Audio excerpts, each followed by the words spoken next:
History Attic is a company owned by myself and my sister. We research the lineage of homes back to their beginnings and present the owners with our findings. We love that each house literally is a different story. How many people have turned those doorknobs, how many people have walked in and out the front door. That's what we really love, is to find the story of each owner.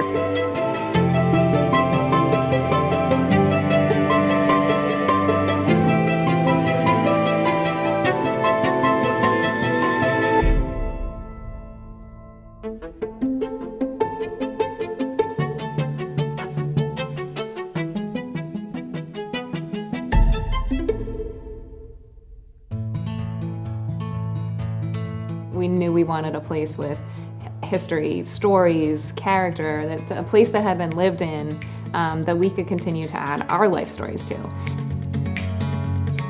I think specifically this house has just really great vibes, for lack of a better word.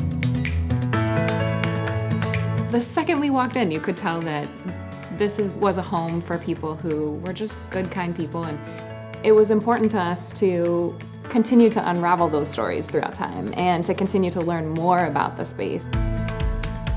So the research project begins with a visit to the house. I'm a photographer by trade, so by nature I take a ton of photos. Literally distracted by doorknobs is my life. So Mineral Springs Farm, the center of the property, is a gorgeous stone manor home.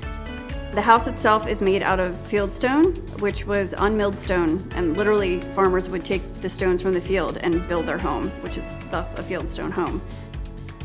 The front door opens to the grand entry, which is explainable. It's the center hall, colonial, which is the dining room on the right proper, parlor on the left proper. Then you go into the back of the house and it's like a maze. It's the 1960s edition, and then they have the kitchen edition. Then you go down the basement. So it's a normal level basement.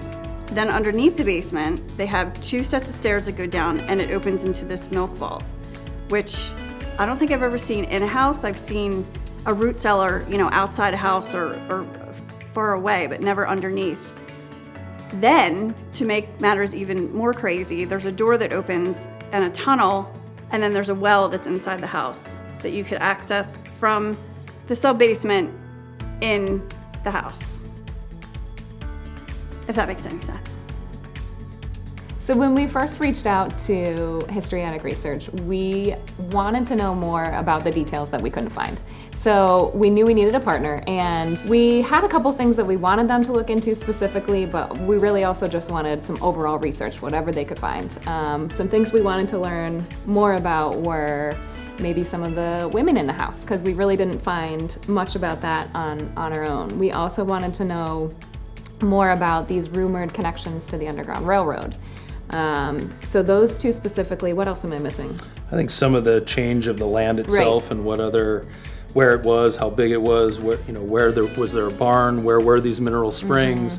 Mm-hmm. We knew what was on our patch that's still here, but it used to be hundreds of acres, and now it's much less than that. So right, how did that all happen? And that evolution. Yeah, exactly.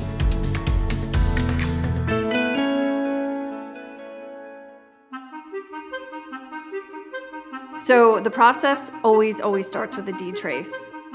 You start with the current owner's deed, and then you literally go back to where you can't go anymore.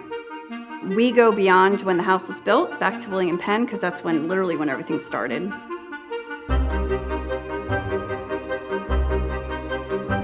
So then you have all the names. The names lead us everywhere. Newspapers tell us obituaries when they died, their marriages, birth records. They had dinner with the neighbors, which is super exciting.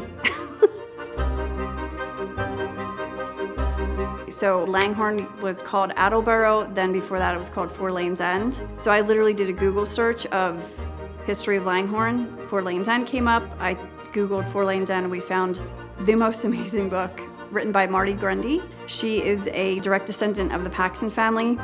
She had a 200-page book about her whole family, and in it was Mineral Springs Farm. So that's how we found out Anna and her husband William built the house in 1810.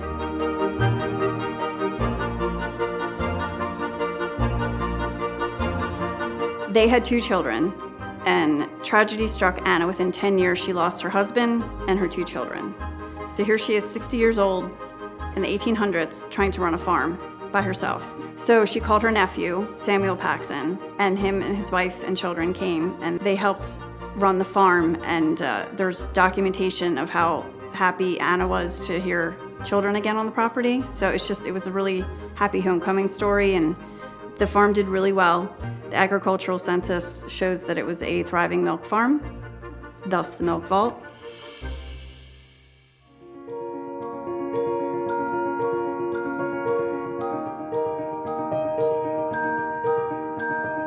Yeah, lots of nooks and crannies in this house. So underneath is a full basement, but then there's this crazy next level down.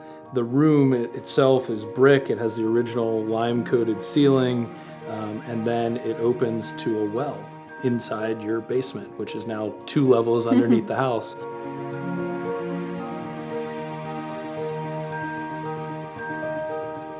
We had heard the story that about the Underground Railroad, and legend had it that that was the place that people would stay, and conveniently there was a slot that goes up through 3 levels and pops out randomly into the yard, and we thought, all right, that makes plausible, Right. but didn't know anything more than that. So we were really intrigued to learn, was that true, and then anything else about this kind of weird space and the well.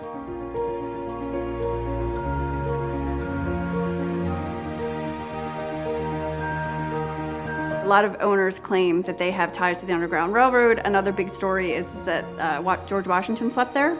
That's like the big myth in Pennsylvania, at least. So this house, we actually were able to prove a true story about the Underground Railroad.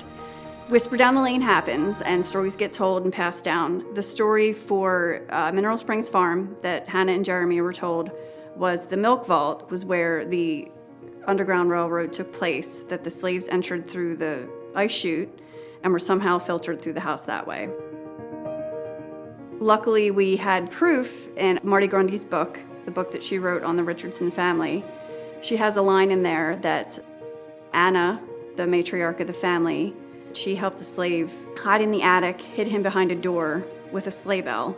Somebody came to the door and asked, and nobody knew because she was the only person in the home that legitimately knew, which is how they protected themselves. The next day, he was filtered on and went to, up to New Jersey and on his way. So that dispelled the myth about the milk vault. Realistically, an ice chute, which is where they said that they entered, was probably too small for somebody to enter.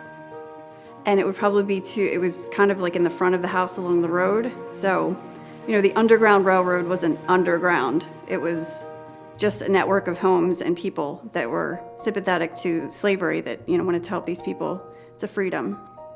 So that was really neat to be able to find, a written document or a written statement about the Underground Railroad that wasn't myth.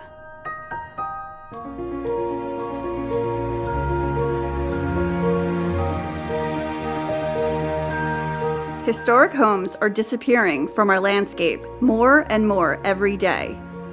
Our hope is that the current stewards of Mineral Springs Farm feel more connected to its vibrant history and to the families who endured so much. Some see old wood, dirt, and dust in these structures. We see homes with souls and stories. We are History Attic Research.